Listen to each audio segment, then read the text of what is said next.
Hello and welcome. We're doing another interview tonight with one of Minnesota's leaders. I'm very pleased to introduce to you Polly Mann. Polly is a woman who has been an activist. She's been a candidate for United States Senator back in 1988. She is a writer. She's done some novels. She is a poet. She is an eclectic Renaissance woman. Welcome, Polly, to the show. When you think of all the things you've done and been involved with, what are the top one or two or three that you feel most proud about? Well, I think one is the creation of Women Against Military Madness, because that still exists and it grows and has grown since its beginning. And so what year did you do that? We did that in '81. It's his 20th birthday, so yes. So it was 81 a good time to talk about it. Exactly. So now it's the 20th birthday of Wham, and I think it's going to survive, and that makes me very pleased because it provides. Not only does it address the issue of militarism and the direction which this country's headed, but it also provides a model for organizing in a feminist fashion. And 20 years is a pretty good measure, isn't it? As you said, exactly. That you can feel some security that this will continue on. And that's got to feel wonderful. Right, it to does. think that something you started is going to... Exactly. It's kind of like raising children. Yes, yes. And have you had children? Yes, 4 children. Ah, okay. I want to go back and talk more about your early life in a minute, but what other accomplishment do you feel is kind of right up there with Wham? Oh, I really can't name any one thing in particular. It's just because my activities have been so focused on working against war. And so it's just a whole variety of activities that I've carried on. I thought you might say that the founding of InFact or the working with... No, I simply worked for InFact. I had nothing to do with InFact except working for it for a short period of time.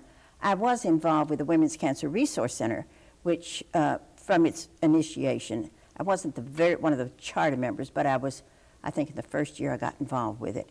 And that organization has grown by leaps and bounds. And it is not a controversial issue because there are people who claim they love peace but then think the way to get it is to war. But with the Women's Cancer Resource Center, everybody hates cancer and nobody gives any excuse for having to have cancer. So, I mean, that in a makes way a clear that's distinction. Been an easier Indeed, cause, that's I guess what it? I'm kind of rambling on and saying, that it was an easier issue, but it still took a lot of work. And I think it was also organized in a feminist fashion, which is a bit different from the way the corporate world organizes. So quite a bit different. Yes. I want to come back to that too, but I want to go back to your early days just for a few moments. Yes. You were born in Arkansas? That's right. And what number in the family were you in terms of children? Well, I have one sister. Okay. And I was the oldest, yes. Okay. I read a study somewhere that said that so often people who become leaders are first children. Is that right? That's and, interesting. Yeah, with very interesting. A small family that perhaps isn't quite as telling. Yes, but, right. But I was the oldest. Fact. And what did your folks do, Polly? My mother was a single mother, and we lived with my grandparents all during my growing up years. And then, let me see my mother was a social worker of sorts, not a social worker probably like you, because I don't think she had the education that you have, no doubt. But we lived with my grandparents. My grandfather was a medical doctor. And so, you know, we did fine. The welfare mothers today who don't have that opportunity to live with parents have it pretty bad. And so they have to apply for AFDC and be termed lazy and, you know, all the rest of the adjectives that we hear used. So my mother was never on welfare. My mother was we always were not well-to-do, but we had enough. Had a sense of security. But I do identify with welfare mothers in that respect, in that my mother was a single mother. And back in those days, there were very few other single mothers around, I bet. Well, that's true, and I grew up in the South, and so they were black women, and the politics of the South meant that they were not to be considered. And so, as a young girl, you saw this and felt that As it a young didn't girl, seem fair, or it were did you not just seem fair. accepting of it I as did not, the way it it did not is? seem fair You to did. me.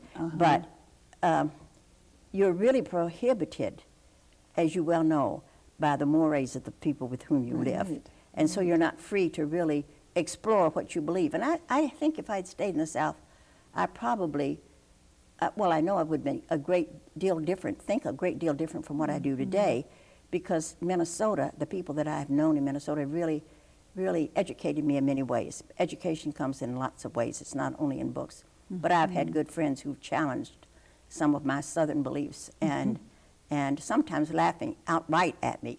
And that hurts, you know, and then when you examine what they're saying and find that that's true, then you change. And there's that growing opportunity we talk about. Absolutely.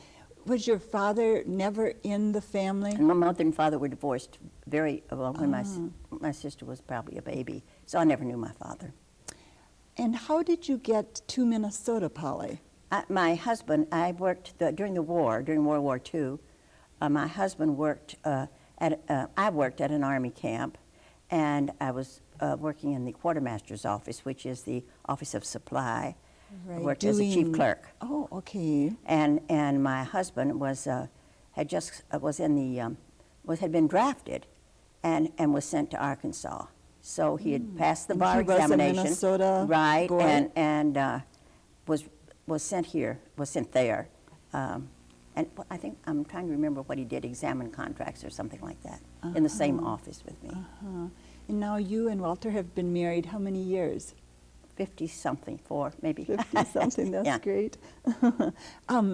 And so you married Walter and came to Minnesota. Yes, after the war. Did you go to college at all? No, I don't remember no, reading that on your I did not. biography. I did not.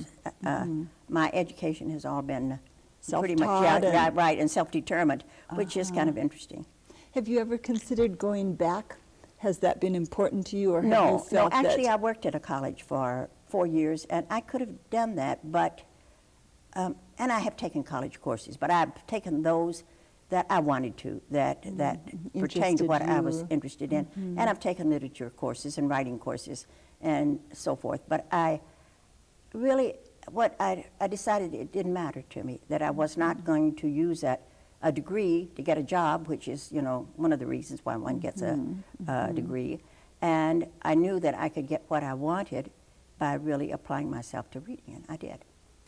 My stepfather is no longer living, but he was probably one of the most interesting, articulate, well-read, thoughtful men I know. And he didn't go to college either. And I sometimes think, you know, we're put in boxes when Well, we that's go right, through exactly, the educational exactly. system sometimes. Right, right.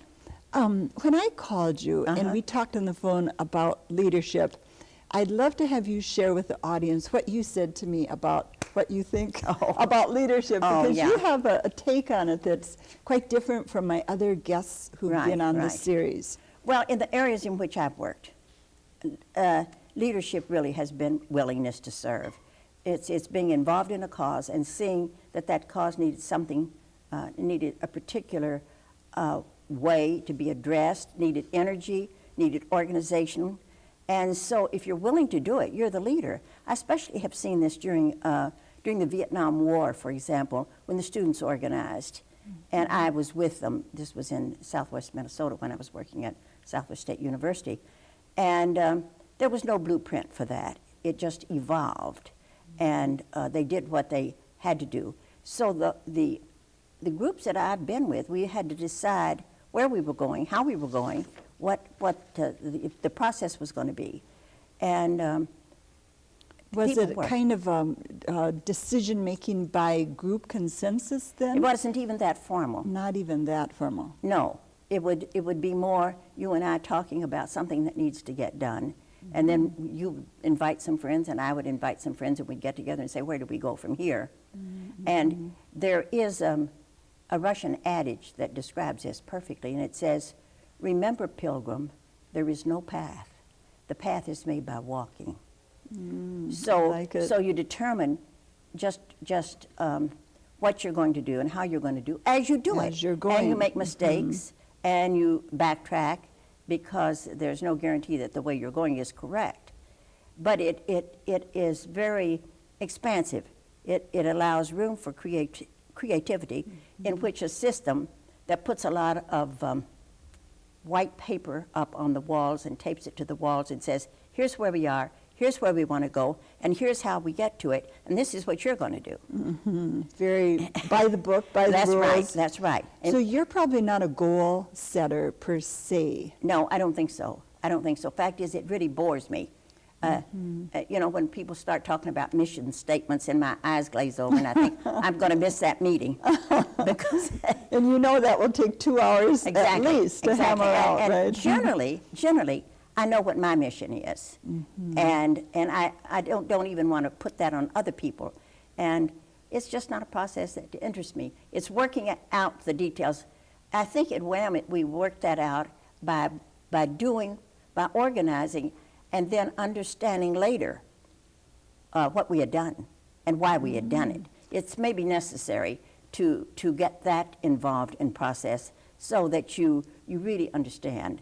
So I'm not opposed to it. So do reflection, though, rather than prediction, kind yeah, of. right. So tell us a little bit about how WHAM got started and your role in it, and who was the other co-founder. I don't even know, Polly. Your name is so identified with it. The other woman really is, I think you will recognize her name, is Mary Ann Hamilton, who was also very, very active with the Vietnam War protests and also with the mental health movement. And she was, I met her, I was living in southern Minnesota, and I met her during events that would take place in the Twin Cities. So I met her during the Vietnam years. And you were here doing some protesting at that time? Yes. And ran into her. Right, and then I would go back to Marshall where we were living, and many times I'd bring a carload of students up here with me, and we'd go back.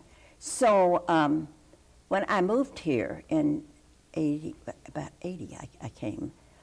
To Minneapolis, St. Paul? Yes, to the Twin Cities. I looked her up, and we had lunch, and then I saw her several times, and we began to talk about what was needed, because then the nuclear scare was on. You know, it's kind of like the scare today, only today is worse. You know, children hiding under the desks and a fear of nuclear weapons. It was, now maybe it was a little bit later than that, but it was a nuclear issue that brought our discussion out, that we felt that we could get just as involved in another war like Vietnam. That was the war. And the fear of nuclear, the use of nuclear weapons. So we began talking and said we could do it. This country is just as vulnerable to get involved in that. And so we began meeting, and she called several of her friends together. And so a group of us met for several months and discussed what could be done. And we weren't sure it should be a women's only group. That just happened, really. And we decided it had to be an organization that had a full-time staff and had offices. So you had pretty lofty ideas for an early burgeoning kind of group, didn't you? Yes. Well, Mary Ann and I both have been involved in many organizations, and I had been involved in organizations that worked on the issue of the Vietnam War and stopping the Vietnam War. So we could see what the pitfalls were. And we met with women from other peace groups that we really liked. We liked their agenda. We liked their political analysis. But those groups were already formed, and they had national offices. And we knew that we had a real model that we wanted to follow, which was the one I just told you. So we set up our own organization and did it by getting some money together. And the money we got together by writing, the women looked at their Christmas card lists, and we went through our Christmas card lists and sent a letter to everybody on the Christmas card list that we figured that could send us $100. And that gave us enough money eventually to open up an office, and we could pay rent for 1 month. Mary Ann became the first director, and it was kind of like a family that starts out, you know, for most of us, that starts out living from month to month, grocery bill to grocery bill. That's how Wham started. Sort of a trust system that this Yes, and probably hoping you can will pay keep your going. bills and maybe putting one bill off, you know, a week or two until you can pay it. And today, it's in pretty good shape today. We work very hard, too hard. We have to work at keeping our funds to keep the organization going. So back in, this was 1980? Yeah, in the 81, 80s, yeah. People responded when you asked for the $100, Yes, obviously. yes. Yeah, and you know, when I talked about the nuclear weapons, it was not that early period. That was the earlier period. But there was a concern about the nuclear testing Right. and the nuclear weapons. And people did respond, yes. People did respond. And that's pretty much how we still operate today. 85% of our money comes from our members. From donations? Yes, And, okay.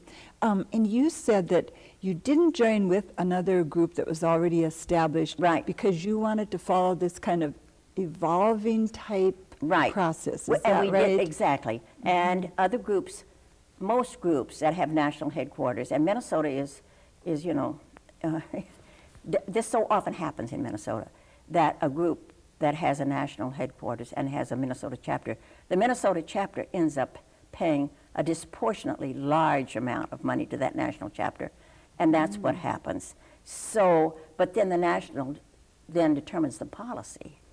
And then So you there's not have enough less money then for the power. local chapter to develop in ways that it might, to make the local chapter stronger. And so we have members from all over the world, but it is a Minnesota organization. When you think of yourself as having kind of evolved into this leadership role, Polly, Right. what qualities of yours do you think worked to make you effective? Anger, probably. Anger. Anger. Which fueled your purpose? Right, exactly. And, you know, I strive, I think, well, many people do, to be effective. And that means that you don't lose your cool. But at the same time, I don't want to lose my cool, and I don't want to be cruel. I don't want to lose the anger, because I am so angry at this country for its foreign policy that that's what keeps me going. I'm angry about Afghanistan, that we would bomb a country that has already been devastated, that we would permit 5,000 children a month to die in Iraq every single month. And if they had blonde hair and blue eyes like you, I don't think they'd be dying. I think it's racist that we permit this to happen. And today in the Middle East, I am horrified that in the NOCA, for example, where they cannot afford school buses, that we send $17 million a day of tax dollars that could help our school system, that goes to Israel, and Israel has a fully paid health care system that beats ours, that's much better than ours. And so these things really make me angry, because it's not fair. And I guess, you know, that sense of what's fair and what's right drives me. And that's a strong motivator. And it seems, just listening to you now, Polly, that, you know, people often say, and this is a big generalization, that as we age, we mellow. Oh, yes. But I'm guessing that is not true No, for you. as a matter of fact, I visited with my sister one time, and one of her friends said, you know, I think she even used that word, I think you've grown mellow lately. And I went home and wondered about myself, and I thought, that's not what I want to have happen. I better That's right. I better reevaluate here. I haven't said what I should be saying. Has this been hard for your personal life to have that kind of driving force going on while you're also raising 4 children and being a wife? And well, my husband had early he knew me when we were married, of course, and so he has supported me all the way. He's not an activist, but he said the world needs more people like me. That's what he said. So that didn't stop me, of course. That just helped me go ahead. But it has been hard on my children, because, you know, when children grow up, as they're growing, they want to think they're immaculate conceptions. They don't want anybody to even think they have a mother and a father. And so to have a mother who is written about, right, and says things that other people don't agree with at all, it was hard for them, very hard for them, I think. Did they come to you ever and say, Mom, please leave this political world, leave this activism? were they that direct with you? No. I had one or two teachers that hinted at me during the Vietnam War. One of the teachers asked me if I didn't think that my son that my son should be bothered with these problems of the world, because they were always at our dinner table, these problems. And I said, well, when children the age of my son were dying from U.S. bullets and U.S. military, he didn't have an alternative. And he didn't, and it's too bad, but I just felt that I could not pay that price to be silent, because I don't want those Vietnamese children anymore dying, and I want my own son to die. And I grieve as much I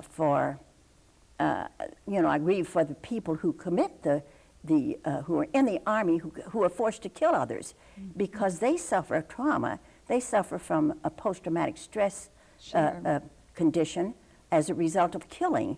And so it is not good for the people who kill. But I didn't want my son, I didn't want him to die in war, but I didn't want him killing other people's sons either. That's something I'm concerned about. So did he He was not, he missed it drafted? all, because for one thing, he has hay fever very badly, and I was grateful for that. I bet. What right now is the cause, the issue that is driving you in terms of your involvement, your concern? Well, it's still the war, and wherever it is. right now. But this country's part in the war, because I can't do anything about what somebody else does, but I can do something with what my country does. And so when the President of the United States says we're going to be in war for God knows how long, I am concerned. This means that there's not going to be enough money for schools, for tuition, for anything, for welfare mothers, for adequate health care. All these programs are going to be reduced and some eliminated, because we're going to be on this mad search for security, which we could have if we behaved right, if we did what was right and worked to have a world in which resources are more evenly shared. I think it would begin to take care of security. When you ran for Senate in '88, Yes. You were just telling us you ran against Sternberger and Humphrey. That's right. And were defeated. Badly. Badly? Was it Oh, a that's all bad right. defeat? Yeah, it was okay. Do you ever consider running again? Never. I couldn't stand to be in the presence of most of those people in the U.S. Senate. I have very little regard for them. The Senate, the campaign, the whole business of having to collect funds for campaigns, and having defense contractors give so much money to campaigns means that we have a Senate and a House of Representatives that are bought off. They're bought off by the corporations, and the corporations maintain huge offices in Washington with lobbyists that lobby them day by day. What the welfare mothers need is to have enough money so that they could hire a lobbyist to work for them. Then they might be able to defeat this 5-year time limit with a paid lobbyist. It is, yeah, I see what you're saying, and I agree.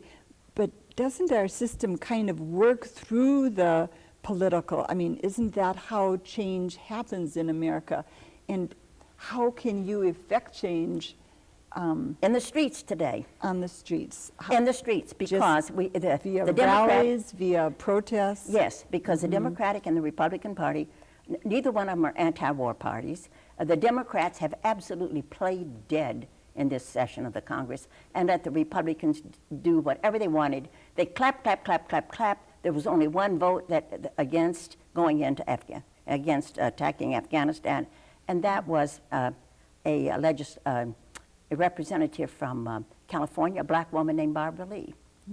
And so I do not see them. To me, there's very little hope except in forcing change. But it is going on all over the world, where you have protests against the globalization system, globalization, and the corporate globalization. You have protests in Genoa and in Seattle, and they're very bloody and very violent, which is unfortunate. They don't have to be that way. But there are people, a lot of people in the world, that are unhappy with the way things are going. Do you feel that as a feminist, we need to get more women going fast here in terms of getting involved?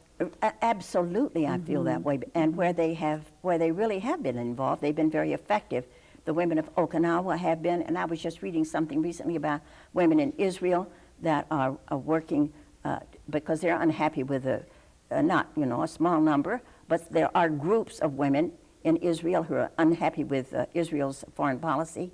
Women in black, they have been protesting the Israeli usurpation of the occupied territories.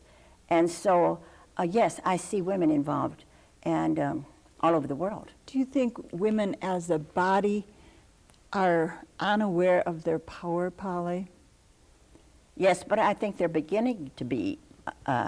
It's pretty slow, but I think they are beginning to be aware. And in third world countries too, which is really hopeful. That is hopeful. Hopeful. And in our last 30 seconds here, would you say that in spite of the problems, you feel a sense of hope for our country as a leader? I live with what Antonio Gramsci said is the pessimism of the intellect and the optimism of the will. I like that. On that note, we need to close. All right. Thank you so much You're quite for welcome. coming down. I've been talking to Polly Mann. We'll be back again next week. Until then, have a good week.